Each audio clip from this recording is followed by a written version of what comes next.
बिस्मिल्लाहिर्रहमानिर्रहीम। अस्सलाम वालेकुम नाज़रीन, मैं हूं आम शहरी आरिफ हमीद भट्टी। आज 29 अप्रैल लाहौर से।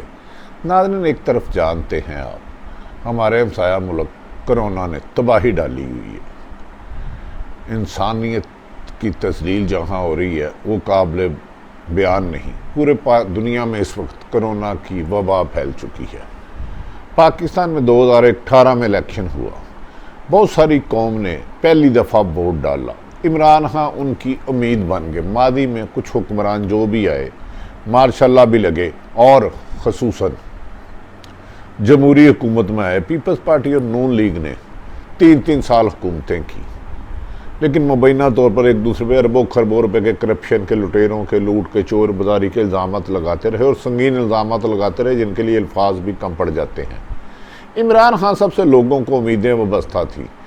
इन्होंने आप नबी पाक मोहम्मद सल्लल्लाहु अलैहि वसल्लम रहमतुल आलमीन का नाम लिया और कहा रियासत मदीना बनाऊंगा। लेकिन शायद इमरान खान सब रियासत मदीना वाले की सीरत नहीं जानते।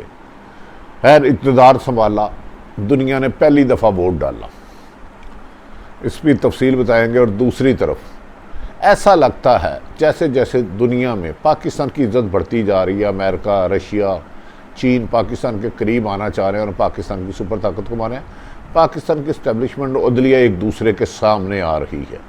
यह अदारों का टकराव क्या मुल्की मफाद में है? अचानक एक ही चंद दिनों में जो मैं देख रहा हूँ, हरबा हरफ हक़ाइक़ आपके सामने रखूँगा, अपनी राय नहीं दूँगा।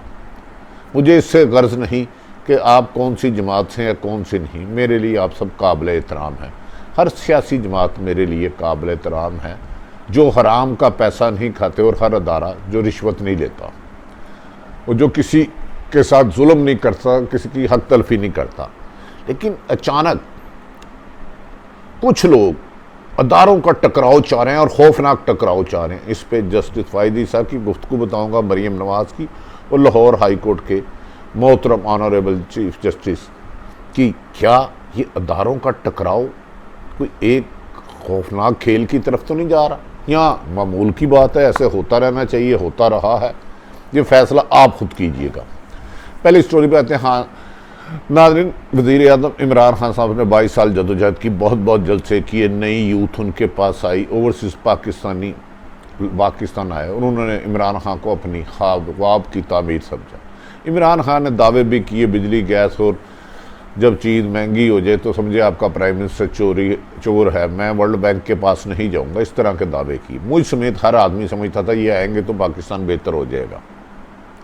इस उम्मीद पे लोगों ने इन्हें वोट दिए और जोक दर जोक दिए, और कुछ ऐसे लोगों ने दिए जिन्होंने ज़िंदगी में कभी वोट का तस्वुर भी नहीं किया था। अब इसका नतीजा क्या है, ये फैसला आज आप करें। मैं जो कुछ हो रहा है एज इट आप तक पहुँचाने की कोशिश करता हूँ। कमी बेशी हो तो उसे दरगुदर कीजिएगा। नाज़रीन, वज़ीर आज़म आए और उन्होंने कहा मैंने 70 साल का हिसाब लेना है कौम से।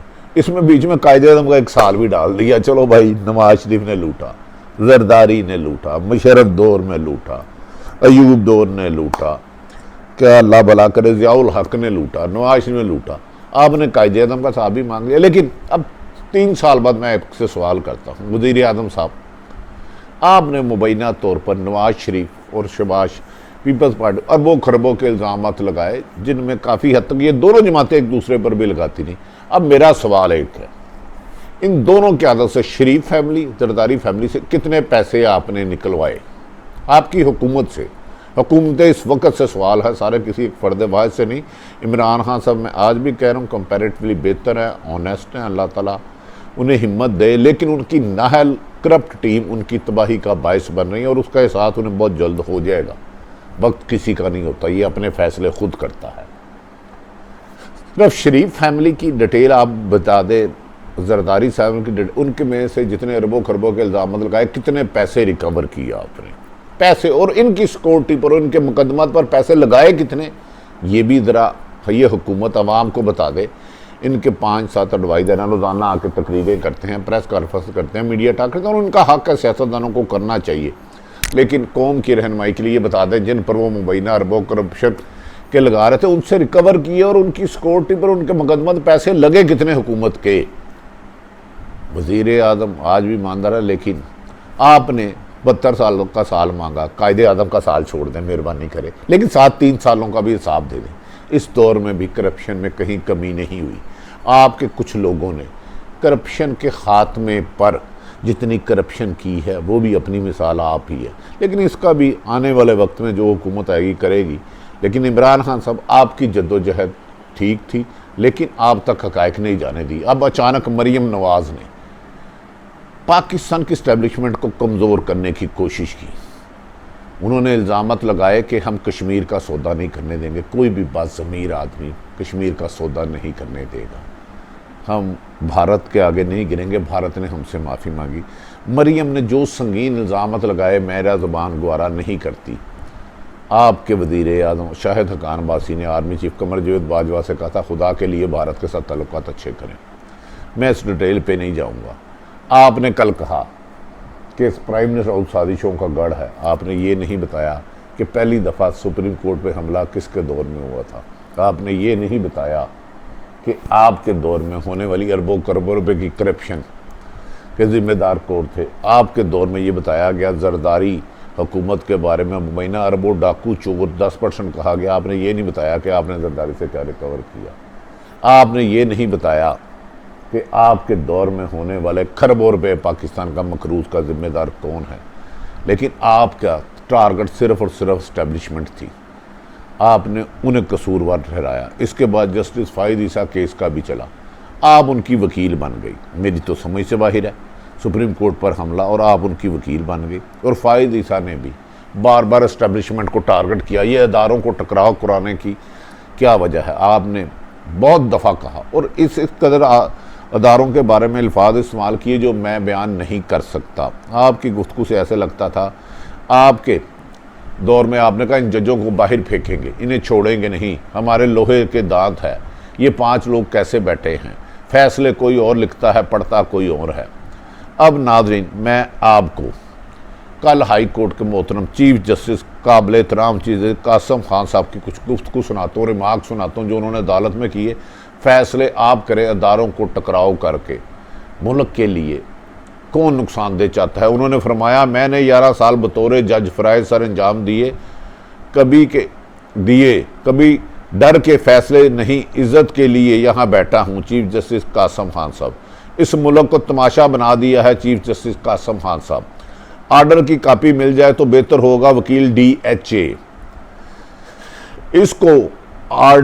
इसको आर्डर ही समझे, आप बच्चे नहीं हैं। चीफ जस्टिस कासम खान साहब, चीफ जस्टिस कासम खान ने DHA इंतज़ामिया की खिलाफ हर आने वाली दरख्वास्त पर CCPO लाहौर को मुकदमा दर्ज करने का हुक्म दिया। चीफ जस्टिस, DHA वाले प्रॉपर्टी पर कब्जा करके बैठे हुए हैं। चीफ जस्टिस साहब, आर्मी की वर्दी पहनने का मतलब ये नहीं कि ये लोगों की जायदादों पर कब्जा करें। चीफ जस्टिस साहब, आर्मी वाले मुल्क के साथ खिलवाड़ छोड़ दें। चीफ जस्टिस कासम खान साहब, CCPO साहब, DHA ने अंधेर नगरी मचाई हुई है, अगर इनसे डरना है तो नौकरी छोड़ दें। चीफ जस्टिस कासम खान साहब, सिर्फ आर्मी के लोग इक़्तिदार पर काबिज रहे हैं, अपनी मर्जी के कानून बनाते रहे हैं, इसलिए कि इनको कोई पूछता नहीं। चीफ जस्टिस साहब, लाहौर हाई कोर्ट में वक्फे के बाद दोबारा समाअत, brigadier Satti Islamabad supreme court में मसरूफ है वकील DHA।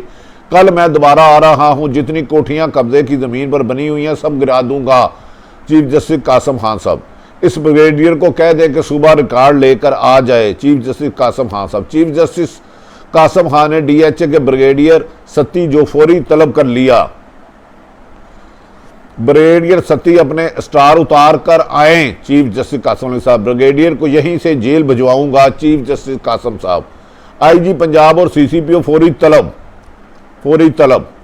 मैं आज रजिस्ट्रार को कह रहा हूं आर्मी चीफ को लेटर लिखें और ये आर्मी क्या कर रही है। चीफ जस्टिस कासम खान साहब, रजिस्ट्रार मेरी तरफ से लेटर लिखेगा। चीफ जस्टिस कासिम, लगता है फौज सबसे बड़ी कब्जा ग्रुप बन गई है। Chief justice Lahore high court के रिमार्क्स, कोर कमांडर और DHA को बुला लेता हूं। चीफ जस्टिस, औकाफ की ज़मीन पर लीड फोर्स के कब्जे के खिलाफ केस की समाअत। आप पुलिस की बात कर रहे हैं, यहाँ आर्मी ने हाई कोर्ट के गालबन ये लफ्ज़ लिखा है जो 50 कनाल अरादी पर कब्जा किया हुआ। चीफ जस्टिस कासम खान साहब, चीफ जस्टिस कासम खान साहब, आर्मी चीफ को रजिस्ट्रार लाहौर हाई कोर्ट खत लिखेंगे चीफ जस्टिस कासिम खान साहब।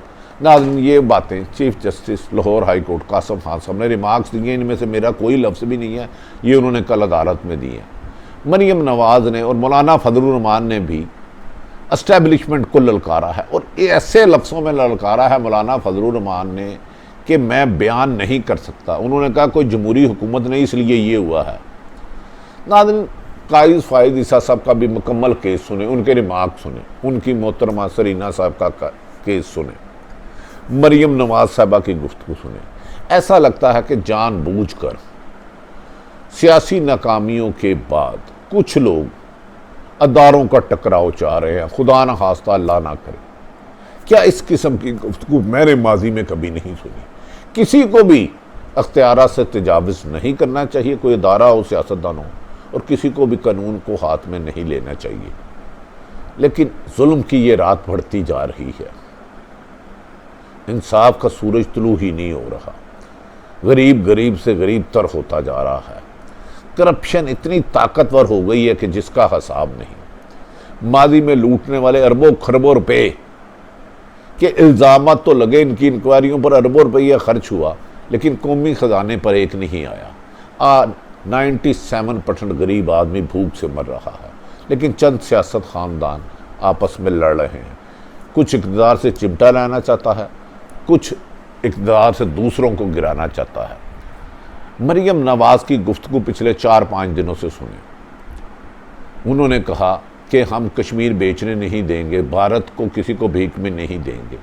इन्होंने भी इल्ज़ाम लगा दिया, नवाब इमरान खान साहब ने भी इल्ज़ाम लगा दिया, जरदारी साहब ने भी इल्ज़ाम लगा दिया, इवन के पीपल्स पार्टी ने नून लीग पर इल्ज़ाम लगा दिया कि PDM में जान के तोड़ी गई है कि इमरान खान को 5 साल पूरा करने दिया जाएगा। नाज़रीन, अदारों का टकराव क्यों मुल्क के ख़िलाफ़ साजिश दानिस्ता या गैर दानिस्ता तो नहीं। इस तरह तो मुल्क नहीं चलेगा कि चंद ख़ानदान ताकतवर हैं, उनके आगे कानून बेबस है। अगर जाती उम्रा का 125 कनाल हो तो उन्हें स्टे मिल जाता है, गरीब की झोंपड़ी हो तो स्टे के बावजूद 1-2 मरले का कब्ज़ा हो तो उसे गिरा दिया जाता है, जो वो भी गलत है। बनी गाला ठीक हो जाता है। DHA के तरफ सवाल नहीं कर सकते। साफ़ी कहते हैं हम मोतबर हैं, जज कहते हैं हम मोतबर हैं, जर्नल कहते हैं हम मोतबर है, सियासतदान कहते हैं हम मोतबर है, हर ताकतवर मोतबर है। नहीं, मोतबर और असल ज़ात मेरे अल्लाह की है, जिसने कहा है जिसने एक नाहक इंसान को कत्ल किया, पूरी इंसानियत का कत्ल किया। नाइंसाफ़ी करने वाला रब के करीब नहीं हो सकता। जुल्म करने वाला ज़ालिमों में से उठाया जाएगा और ज़ालिमों का अंजाम जहन्नुम है। मैंने सारी सूरत हाल आपके सामने रखी। मुझे मौजूदा हालात में खुसूसन आपको बताता चलूँ, इमरान खान ने बार बार एहतसाब का नाम लिया और पहले दिन से एहतसाब का नाम लेते जा रहे हैं। कह रहे हैं 72 साल का हिसाब लूँगा, इनमें ये गुजारिश है कायदे आज़म का 1 साल निकाल दें, बाकी सब ले लें। लेकिन ये 3 साल जो आपकी हुकूमत, आपके कुछ लोगों ने करप्शन के ख़ात्मे के नाम पर इमरान खान सब करप्शन किया, उनके ख़िलाफ़ भी कार्रवाई करना आपकी ज़िम्मेदारी है, क्योंकि आप पूरे मुल्क के वज़ीर-ए-आज़म, किसी एक फ़र्द वाहिद के नहीं। अगर आप करप्शन नहीं करते, जो मेरी भी इतला अभी तक है, तो फिर तो क्रॉस दी बोर्ड इंतसाब कराएँ, क्रॉस दी बोर्ड इंतसाब कराएँ। अपने इर्द गिर्द रहने वालों की खुशियों का ख्याल रखें। पाकिस्तान जिंदाबाद।